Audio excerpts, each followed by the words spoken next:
Theme 9 Kings and chronicles രാജാക്കന്മാരും ദിനവൃത്താന്തങ്ങളും.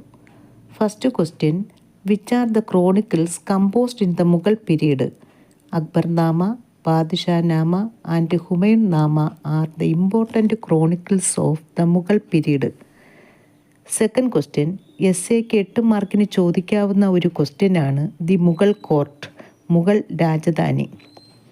ഈ ചാപ്റ്ററിലെ മറ്റൊരു പ്രധാനപ്പെട്ട ക്വസ്റ്റ്യനാണ് അക്ബർനാമ, ബാദ്ഷാനാമ.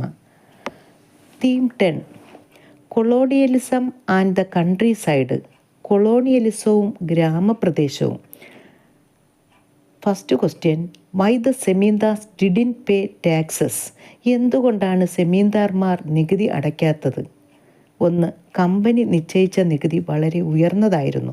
2. ഗവൺമെൻറ് ഈ ഉയർന്ന നികുതി നിരക്ക് നിശ്ചയിച്ചത് 1790കളിലാണ്. അത് സാമ്പത്തിക മാന്ദ്യത്തിൻ്റെ ഒരു കാലഘട്ടമായിരുന്നു. 3. സെമീന്ദാർമാർ കമ്പനിക്ക് നൽകേണ്ട നികുതി സ്ഥിരമായിരുന്നു. കൃഷി തകർന്നാലും വിളവ് മോശമായാലും നികുതി കൃത്യമായി അടയ്ക്കണമായിരുന്നു. 4. ശാശ്വത ഭൂനികുതി വ്യവസ്ഥ സെമീന്ദന്മാരുടെ അധികാരം വെട്ടിക്കുറച്ചു.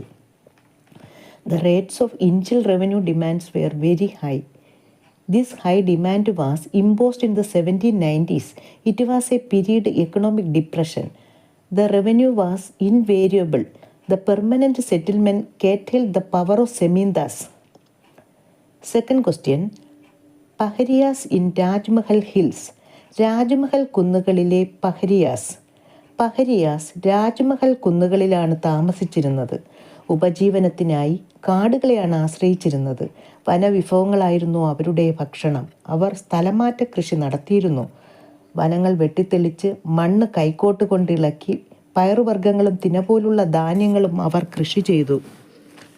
The Paharias lived around the Rajmahal hills. They mainly depended on forests for their livelihood. They used forest products for food. They also practiced shifting cultivation.